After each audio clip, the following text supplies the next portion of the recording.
TYT Sports, talking boxing as always with our guy Robert Exel, the editor-in-chief of boxing.com. Robert, how are you today? I'm great. How are you, Rick? I'm doing well. Now, let's talk about this Adrien Broner-Gavin Rees fight. Throughout, Rees was game. Rees won the first 2 rounds. It was pretty competitive. However, he made Broner look like the Hulk in there. I mean, Broner looked massive compared to the small but game Gavin Rees from Wales. Competitive. However, Broner won by TKO in the 5th round. What do you make of this sort of fight, and what do you think about Adrien Broner getting hit as much as we saw him get hit? We have seen Broner get hit before. When he fought Ponce de Leon, Broner got hit.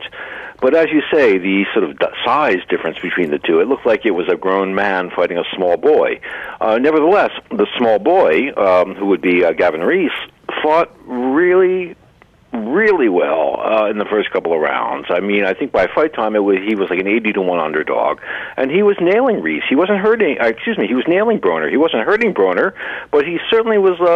His punches were landing, and that Broner was, I think, maybe just sort of warming up, wanted to see what it was that Rees had.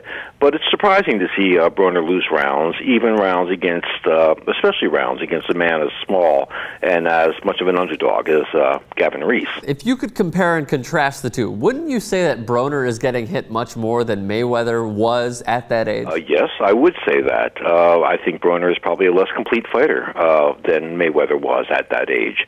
It's not to say that Broner won't develop over time. I think he is probably less gifted than Mayweather was, which is not to say he's not the most gifted fighter fighting today.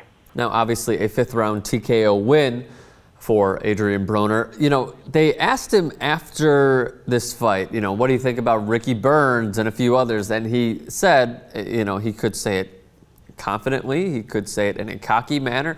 Either way, he said, yeah, I've never heard of those guys. Yeah, I don't know them. So what exactly could be next for Adrien Broner? Well, I understand that Ricky Burns is a real possibility. Broner says what Broner says. I don't think that his being dismissive of potential opponents really serves Broner well. I understand that he is proud of his achievements, as well he ought to be, and that he has an inflated ego, as perhaps he ought to have.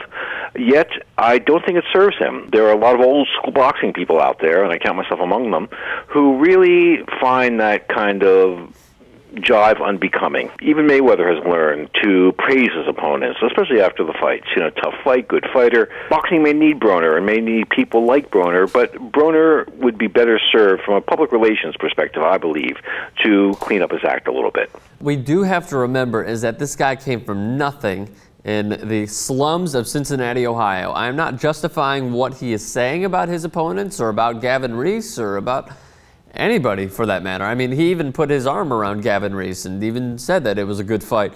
However, when he says those sorts of things, we have to remember that this is a very cocky and very immature 23-year-old, and he feels like he's on top of the world.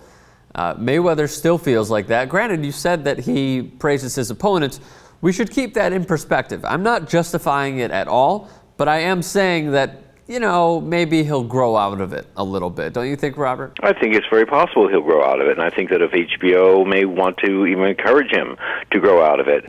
Something to what you just said, I mean, all boxers came from nothing. I can't think of any boxer who, there are a couple of middle-class boxers, but very, very, very few.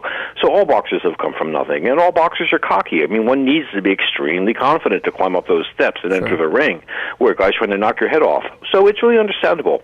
And also, Broner appeals to a certain set. I mean, Broner can do no wrong. And the sort of braggadocio that accompanies Broner is commonplace in hip-hop, among other and other art forms. So it's not really out of line with, I think, the audience, his target audience. But again, he also lets his fist do the talking, and that's what I'm listening to.